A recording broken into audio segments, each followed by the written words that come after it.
Saudara, setelah sepekan persidangan di Pengadilan Negeri Bandung, Hakim Tunggal Eman Sulaiman menyatakan proses penetapan Peggy sebagai tersangka tidak sah dan harus batal demi hukum, serta membebaskan Peggy dari tahanan.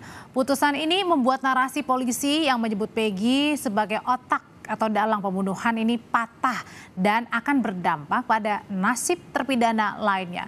Lalu pertanyaan besar, siapa sebenarnya pembunuh Vina dan Eki? Kita bahas malam hari ini bersama pakar psikologi forensik Reza Indragiri Amriel. Pak Reza, selamat malam. Selamat malam. Pak Reza, jadi Hakim Tunggal Eman Sulaiman ini menyatakan Peggy bebas, tidak bersalah, harus dibebaskan. Nah, sebenarnya berarti Peggy bebas ini karena memang Hakim Tunggal ini melihat bahwa tidak ada bukti, tidak ada saksi selama persidangan pra-peradilan yang menguatkan bahwa Peggy sudah sah ditetapkan sebagai tersangka dan benar ini merupakan pembunuh Vina. Mari kita samakan persepsi bahwa sidang pra-peradilan tidak berujung pada kesimpulan apakah PS itu bersalah atau tidak bersalah, bukan. Sidang pra-peradilan ini sebatas untuk menguji, men-challenge, menantang pihak kepolisian untuk meyakinkan hakim bahwa penetapan PS sebagai tersangka itu sah atau tidak sah. Jadi bukan pada bukti-bukti material dan seterusnya yang baru akan diangkat pada sidang pokok perkara, kalau ada sidang pokok perkara. Nah, hari ini apa boleh buat? Karena Polda Jabar sudah membingkai peristiwa Cirebon sebagai pembunuhan berencana, dan Peggy Setiawan sempat disebut sebagai orang yang mengotakinya, maka putusan sidang pra-peradilan hari ini mematahkan narasi tersebut. Karena akhirnya kita tidak menemukan sebuah titik simpulan bahwa PS betul-betul orang yang secara sah ditetapkan sebagai tersangka pembunuhan berencana, bahkan ruda paksa. Karena PS tidak dikunci sedemikian rupa, maka nasib ke-8 orang yang ada di dalam penjara itu apa? Apakah mereka kaki tangan PS atau seperti apa? Nah, inilah pertanyaan susulan yang semestinya bisa menggulirkan mekanisme luar biasa dari KPK. Sebelum kita bertanya kepada sebenarnya nih para terpidana jangan-jangan benar-benar salah atau gimana nih? Nah, tapi pertanyaan besarnya kalau gitu yang sekarang, kalau gitu siapa dong pembunuh Vina dan Eki?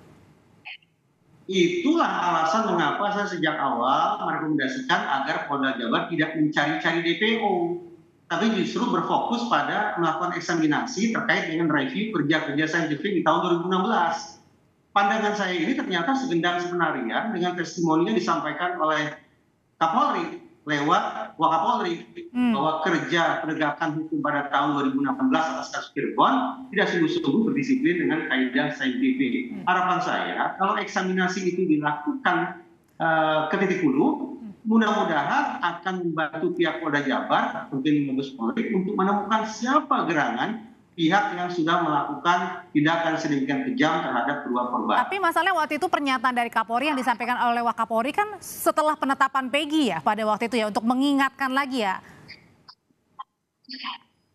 Betul terkait dengan pengungkapan kasus pada tahun 2016. Nah, putusan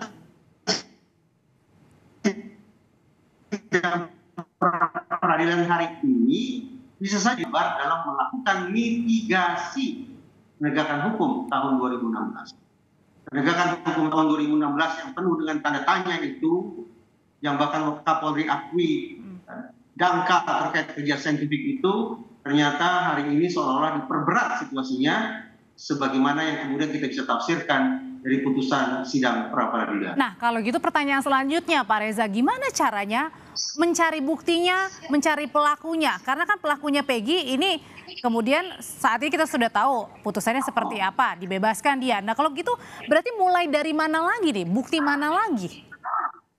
Sebelum mencari siapa pelaku yang sesungguhnya, pertanyaan yang lebih mendasar adalah apakah benar 8 orang terpidana itu adalah pelakunya? Itu pertanyaan yang paling mendasar yang justru lebih penting untuk dijawab terlebih dahulu agar kemudian tidak terkesan kita sudah memenjarakan orang yang tidak bersalah. Nah, untuk menjawab pertanyaan ini, yaitu benarkah 8 orang itu sungguh-sungguh merupakan pelaku, maka kembali kerja saintifik. Bicara tentang kerja saintifik, sejauh ini kita sebatas menyoroti tentang CCTV yang tidak dibuka, sperma yang tidak dilakukan uji DNA, serta hasil otopsi yang juga penuh dengan sorotan masyarakat.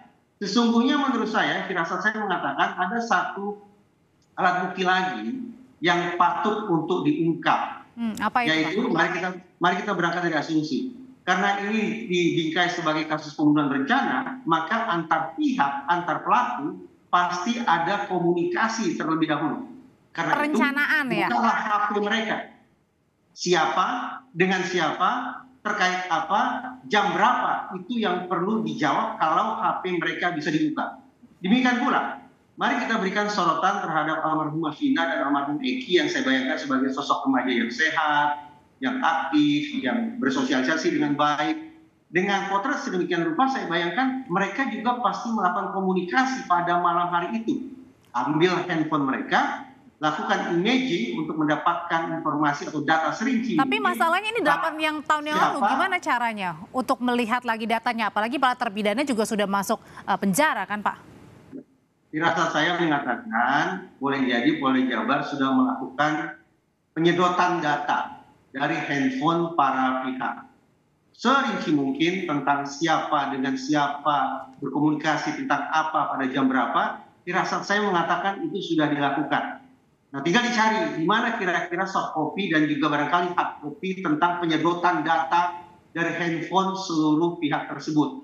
Dengan kata lain, bukti elektronik yang sudah dibedah secara forensik itulah yang sungguh-sungguh saya pribadi sangat nantikan. Firasat saya juga mengatakan kalau bukti komunikasi elektronik itu dibuka secara rinci, tidak tertutup kemungkinan simpulan tentang kasus Cirebon akan berbalik 180 derajat. Dan kalau misalnya untuk sekarang nih, tadi kan kita juga nggak tahu nih, jangan-jangan terpidana yang sudah masuk penjara ataupun sudah bebas ini jangan-jangan juga tidak bersalah. Nah ini bagaimana kalau gitu, Pak Reza? Bisa katakan berulang kali, tidak usah memfokuskan diri pada mencari-cari DPO. Tidak usah memforsir diri terlalu banyak, menghabiskan waktu dan stamina untuk mencari keterangan. Tapi lakukan pengecekan ulang kembali terhadap kerja saintifik. Bukti-bukti saintifik. Itulah yang semestinya diandalkan untuk mengungkap kasus Cirebon. Bahkan saya berpandangan, kalaulah sekiranya Polri atau Polda Jabar mau melakukan eksaminasi ke titik hulu seperti yang saya katakan tadi, lalu disimpulkan bahwa kerja saintifik pada tahun 2016 tidaklah optimal, bahkan mungkin ditemukan adanya bukti-bukti saintifik baru, justru Polda Jabar atau Polri lah yang membawa alat bukti ini untuk menggerakkan peninjauan kembali. Lazimnya peninjauan kembali merupakan langkah hukum luar biasa yang dilakukan oleh terpidana. Tapi kalau ternyata dalam kasus ini peninjauan kembali digerakkan oleh alat bukti yang ditemukan oleh Polri sendiri terkait kerja saintifik mereka pada tahun 2016, saya akan anggap itu sebagai sebuah kebesaran jiwa, kerendahan hati yang amat sangat istimewa dari Korps Tribrata. Nah kalau misalnya butuh juga nggak untuk mencari sebenarnya lebih detail lagi atau mungkin lebih lebih pelan-pelan lagi sebenarnya dimaksud Peggy Peron ini siapa? Bisa nggak dari situ juga, Pak? Pertanyaan itu tidak salah, tapi pertanyaan itu akan kembali pada fokus mencari DPO. Oh, oke. Dan saya katakan saya pribadi tidak menganggap bahwa mencari DPO merupakan agenda yang harus diprioritaskan. Jadi harusnya yang tadi dikupas atau dibuka lagi adalah pembicaraan ya yang terjadi 8 tahun lalu. Berbicara seluruh bukti saintifik. Bukti saintifik. CCTV, uji sperma, kemudian hasil otopsi, plus yang baru sekarang kita angkat bersama-sama, yaitu tentang bukti komunikasi elektronik para pihak pada malam itu. Siapa dengan siapa, tentang apa, jam berapa, itu yang perlu kita buka. Dan buka para pihak itu atau membuka menguji untuk siapa berkomunikasi apa, berbicara apa, itu adalah yang terpidana saat ini berada di penjara. Itu dulu mulainya. Betul. Kalau memang para terpidana itu disebut sebagai terpidana pembunuhan berencana, pasti mereka melakukan komunikasi pada malam itu. Apalagi benarkah demikian? Demikian pula dengan almarhumah Vina dan almarhum Eki. Remaja sehat, remaja yang aktif bersosialisasi, pasti melakukan komunikasi malam itu. Silakan cek masing-masing siapa dengan siapa, tentang apa, jam berapa. Buka semua. Oke, dan apakah juga perlu juga penyidik Polda Jawa Barat akhirnya dari teman-teman Mabes ini turun tangan begitu? ada pilihan eksaminasi. Pertama, eksaminasi dependent examination, yaitu eksaminasi yang dilakukan oleh Polri sendiri. Mungkin Mabes Polri membentuk sebuah tim untuk melakukan eksaminasi. Ada juga interdependent examination, Polri bersama alat-alat negara lainnya, mungkin dengan LPSK, dengan Komnas HAM, dan seterusnya. Atau ada juga yang independent examination, yaitu representasi masyarakat, bukan alat-alat negara yang melakukan eksaminasi itu. Bagi saya, yang terbaik adalah format hybrid, mengkombinasikan seluruh stakeholders. Ada representasi otoritas penegakan hukum, bersanding dengan representasi masyarakat, melakukan eksaminasi bersama-sama.